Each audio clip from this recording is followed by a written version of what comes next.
Not content with your content? You've come to the right place. The Discontent Show with Joe Kuzma. Every brand starts with a story. Here's how you can grow your business by sharing it. Now, with today's topic, the host of The Discontent Show, Joe Kuzma.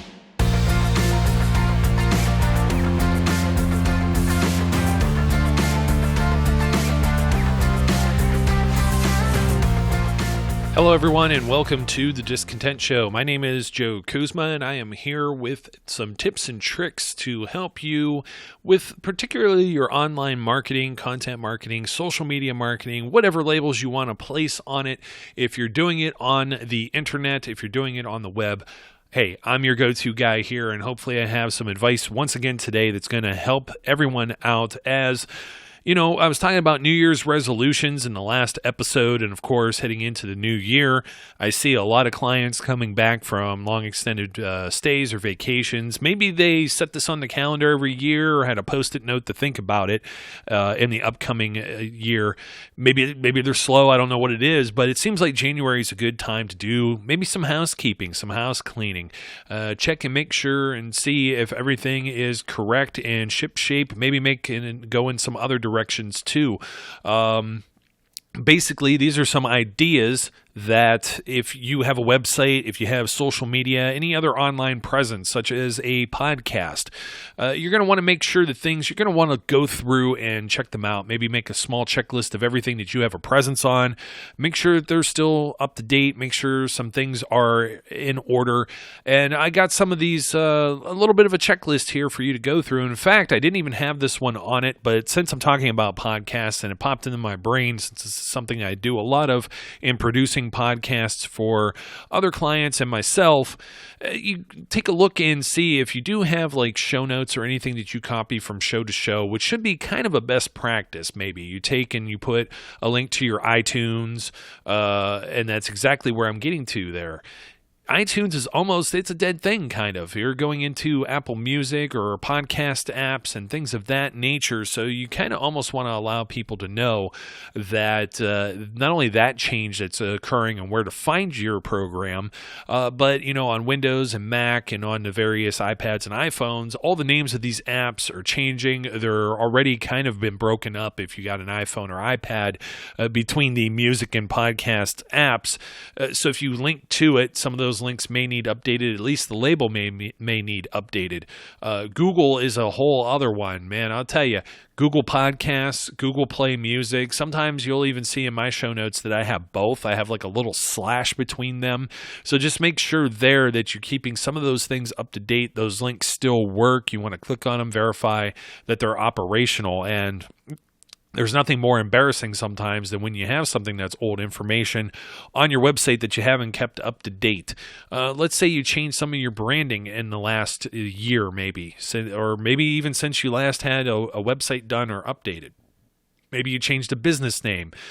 You want to check and make sure that those things are up to date too. I'll give you an example. On one of my properties, I have a BCA version of a logo, and what that means is it's breast cancer awareness. It's a pink colored version of my branding for that specific month in October, and I actually got almost into December before I remembered, oh crap, I still have this up on the website. I've got to do something with it because this looks wrong and it looks incorrect. So go out there and make sure everything is copacetic. I mean, there are businesses, I'll give you an example here too, like Pizza Hut. They went back to their old logo, right? The one that used to be like in the 80s, maybe part of the 90s, from what they had been using. You'll still see some of the franchises may not have updated their signage yet and things of that nature.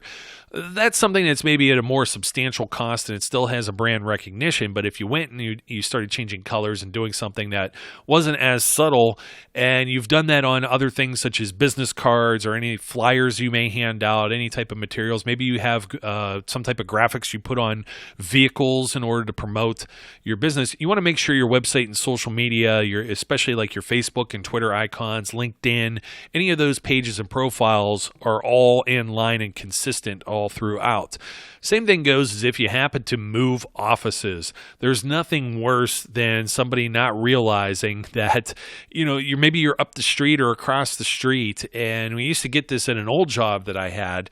I used to be in an office and people would come in all the time and ask, hey, where is this place? And we're looking for it. It's in this building, right? No, they're like 2 miles down the road now. And where these people are picking up this information is off of Google Maps, and Google's often getting it from your website. Now, there's twofold to this. If you're changing an address, change it on your website. Make sure that's up to date. It'll probably get crawled, but you're also going to want to search for your business. You're going to want to search for your name on the internet and see where else it may show up, such as Google or Bing Maps with an old address, even Facebook. And there's usually utilities even there on those pages where you can report it as an invalid address, suggest an update. And if you hadn't done this already, you could also claim your business on Facebook, Google, and these other services as well. So then you could easily go back in and make these changes of hours that you're open or anything like that, much easier. Same thing goes also with phone numbers. I mean, this happens a lot where somebody forgets to have their phone number updated on their website. Somebody is calling an old number, or you do change it. You change it on your website, but you've totally forgotten about Facebook. You've forgotten about, maybe you put it on Twitter or something like that. And I'm not talking about an old post. I'm talking about usually there's a little About Us section. Twitter's is very tiny, but the one for Facebook is very in-depth, and you're going to want to make sure that it's correct there because it's one of the largest search engines in the world. You want to be able to be found. Facebook is usually where a lot of people may happen upon you. And I should put out there too that part of the housekeeping is if you have like an old social media account, Google Plus, for example, shut down in the middle of last year. I understand that, some of the client websites that I go on, they aren't current clients, they aren't under retainer, and that information's still there and old because, hey, you know what, they hadn't noticed or paid anyone to update it. But you can go ahead and do that now and make sure you get that out of the way because it's dead tech and it just maybe looks incorrect. Unless it leaves like a big hole on your website, there's no reason to not ditch that already. Get rid of Google+. Also, make sure your other social media links work because you got YouTube or Facebook that are always changing, different algorithms. They're changing their own best practices on how things work. And you're going to want to make sure that if you click on what used to be your link for Facebook or your YouTube channel, that it still not only goes to the right place, but you might want to, if it redirects and changes the URL in your address bar, you may want to update that on your website because you don't know for how long that redirection, it could be permanent or it could be a temporary thing where then they get rid of it and it creates a dead or broken link. And if you're only doing this type of stuff, maybe this housekeeping once a year, imagine if they do something like that in the middle of the year and then people that come upon your website, oh, they have a YouTube channel. Oh, it doesn't work. Never mind. Those are ways that, you sell yourself. So don't sell yourself short by not updating that. I talked about a phone number. I talked about if you had some kind of name change, just sticking with like the website type things. Take a look and see if you have a copyright date somewhere on your website. You may want to update that. Sometimes they update automatically. Sometimes they have to be manually updated. And of course, consult your own legal team or whoever you may have with knowledge of those laws as to what it should say. Sometimes some people prefer that it would be on a website, copyright 2020 for the date. And, if you have 2019 on there, I think you'll still be okay. Some people will prefer to put something if you started in or you're established in, let's say, 2016-2020. So you have like that whole encompassing thing. Of course, it's something where you're publishing out there and copyright is important. So you might want to get to that one, make it one of your top priorities. Something else on your website a lot of people don't think about is, and I never encourage putting your own email addresses on your websites because they could be scraped by bots. That's how you get a lot of spam spam and junk email. But if you do that, make sure your email is a current one.